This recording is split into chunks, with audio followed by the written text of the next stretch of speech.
Partner visa, investor visa, owner visa तकरीबन एक ही चीज है। इस वीजे को खरीदना इलीगल है, गैर कानूनी है। अगर आप पार्टनर इन्वेस्टर वीजा अवेल करना चाहते हैं, इसका कानूनी रास्ता भी है। इन्वेस्टर पार्टनर वीजा खरीदने से बहुत सा नुकसान हो सकता है, बहुत सी परेशानियों का सामना करना पड़ सकता है, बहुत सी प्रॉब्लम्स हो सकती है। पार्टनर वीजे को खरीदने के बाद उसे कंटिन्यू करना और एंड पे उसको कैंसिल करवाना भी खासा मुश्किल हो सकता है। इन सब चीजों को आज हम कवर करेंगे और इस वीजे को लीगल तरीके से कैसे आप अवेल कर सकते हैं, किस तरह इससे होने वाले नुकसान और परेशानियों से आप बच सकते हैं। अगर आप इंटरेस्टेड हैं इस वीजे के अंदर तो आपके लिए बहुत जरूरी है कि आप बिना स्किप किए ये सारी वीडियो देखें, ताकि आपको ये भी समझ आ सके कि इसके अंदर परेशानियां क्या हो सकती हैं, आपको ये भी समझ आ सके कि इनसे बचा कैसे जा सकता है और इसका लीगल तरीकाकार क्या है।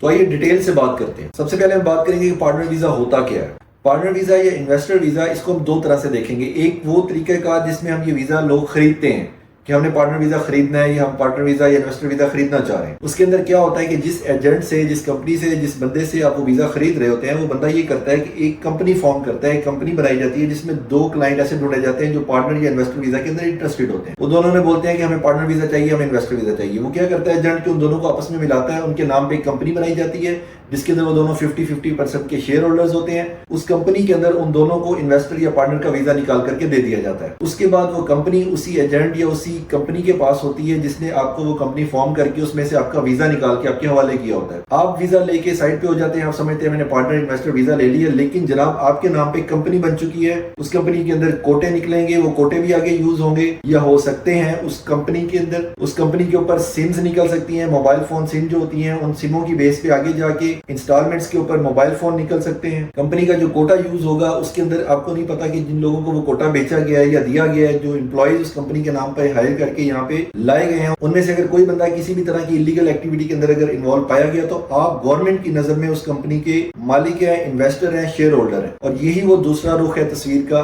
जो मैं आपको बताना चाह रहा हूँ कि उस कंपनी की सारी जिम्मेदारी, उस कंपनी के अंदर बाकी निकलने वाले वीजों की सारी जिम्मेदारी आपके ऊपर रहेगी। क्योंकि एक रुख वो है जो आपने वीजा लिया है और वीजा खरीद के आप आजाद फिर रहे हैं, दूसरा रुख ये है कि गवर्नमेंट की नजर में आप उस कंपनी के मालिक है, शेयर होल्डर है। सबसे बड़ी प्रॉब्लम इसके अंदर ये है। दूसरी प्रॉब्लम क्या है कि जब कंपनी फॉर्म होती है, जब कंपनी बनती है, उसके अंदर एक लोकल एजेंट शामिल होता है जो कि इमराती होता है, यहाँ दुबई का रहायशी होता है, अजमान का, अबूधाबी का, यूएई का रहायशी बंदा होता है। आपने क्योंकि कंपनी नहीं बनाई, आपने जस्ट डील की थी वीजा लेने की, आप वीजा लेके निकल गए, वो लोकल जाने, आपको वीजा बेचने वाला एजेंट जाने, आपको वीजा बेचने वाला शख्स जाने। लेकिन जब एक साल गुजरेगा तो एक साल के बाद उस कंपनी को रिन्यू होना जरूरी है। अगर आप कंपनी को रिन्यू नहीं करवाएंगे, वो कंपनी रिन्यू नहीं होगी तो भी आपके ऊपर जिम्मेदारी है। और जो लोकल उसके अंदर शामिल है, उसका गवर्नमेंट की तरफ से ये राइट बनता है कि वो अपनी स्पॉन्सरशिप का, वो अपनी एज ए एजेंट उस कंपनी के अंदर ऐड होने का कुछ ना कुछ आपसे पैसे चार्ज करेगा। लेकिन क्योंकि आप वीजा लेके निकल चुके हैं, आप उसको नहीं जानते, आप उसको चार्जेस भी नहीं देंगे। तो जब एक साल गुजरेगा और आगे दूसरा साल कंप्लीट होगा, आपका वीजा खत्म हो चुका होगा, उसके बाद आपने अपना वीजा कैंसिल करना है। या हो सकता है उससे पहले 6 माह बाद, 4 माह बाद किसी भी स्टेज पे आप अपना वीजा कैंसिल करके किसी और कंपनी का वीजा लेना चाहें, या आपको कोई ऐसी जॉब मिल गई है जो कंपनी बोल रही है कि अब आप हमारा वीजा लें, तो कैंसिलेशन के टाइम पे आपको उसी लोकल की जरूरत पड़ेगी। उस टाइम पे वो बंदा, क्योंकि आपने उससे कंपनी की डील नहीं की थी, आप उसको सालाना उसकी कफालत अदा नहीं कर रहे, वो आपसे 10,000 दिरहम भी चार्ज कर सकता है, 20,000 दिरहम भी चार्ज कर सकता है। और जरूरी नहीं है कि वो एजेंट, वो लोकल आपके हाथ में हो, क्योंकि आपकी डील वीजे की थी, कंपनी की नहीं। कंपनी उन्होंने बनाई, उसमें से और कोटे निकले और वीजे निकले, उसमें से मोबाइल फोन निकले नहीं निकले, कंपनी का लोन बना नहीं बना, इसमें से कोई चीज आपको मालूम नहीं है, लेकिन जिम्मेदारी सब चीजों की आपके ऊपर। लेकिन इसका मतलब ये भी नहीं है कि मैं आपको कहूँ कि आप इस वीजा की तरफ नहीं जा सकते, या ये वीजा ही टोटली इलीगल है। इसके अंदर लीगल रास्ता भी है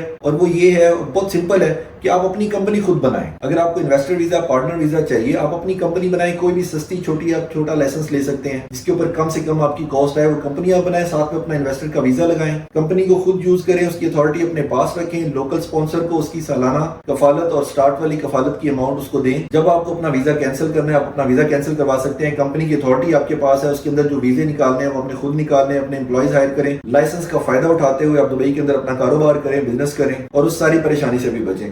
एक इसके अंदर चीज का फर्क ये आ जाता है कि जब आप वीजा खरीदने के लिए जाते हैं, पार्टनर वीजा, इन्वेस्टर वीजा, वो आपको मिलता है 7,000 8,000 दिरहम का। लेकिन जब आप कंपनी बना के, चाहे छोटी कंपनी भी बनाएंगे, साथ में अपना वीजा लेंगे, तो आपकी कॉस्ट चली जाएगी 13-14,000 दिरहम पे या बहुत 15,000 दिरहम पे। उसका हल ही है कि आप एक और बंदा साथ में ढूंढ लें, किसी और को आप अपने साथ में पार्टनर बना लें, जो आपकी 15, 16, 17,000 कॉस्ट जाएगी। उसको जब आप दो लोगों के ऊपर डिवाइड करेंगे तो वही 7-7, 8-8,000 दिरहम के अंदर आपका काम हो जाएगा। कंपनी की अथॉरिटी 50-50% अपने पास रखें, कंपनी का लाइसेंस यूज करें, बिजनेस करें और लीगल तरीके से दुबई के अंदर रहें। हो सकता है कि आप इस वीजे की तरफ जाना चाह रहे हो, आप पार्टनर या इन्वेस्टर वीजा खरीदना चाह रहे हो और आपका ख्वाब आज मैंने तोड़ा हो, लेकिन ये रियलिटी है। आराम से एक बंदा और ढूंढें, उसको साथ में लाएं, मिल के अपनी कंपनी बनाएं, تقریباً وہی خرچہ آئے گا لیکن آپ سیف رہیں گے. اور اگر تھوڑی بہت انویسٹمنٹ آپ کے پاس ایکسٹرا ہے یا آپ ارینج کر سکتے ہیں تو اپنی کمپنی خود بنائیں, اس کے اندر 100% شیئرز اپنے پاس رکھیں, اتھارٹی اپنے پاس رکھیں, کاروبار بھی کریں, کھل کے لیگل ہو کے دبئی میں رہیں. مزید اس حوالے سے کوئی بھی انفارمیشن چاہیے نیچے نمبر دیا ہوگا, آپ کانٹیکٹ کر سکتے ہیں. بہت شکریہ, بائے بائے.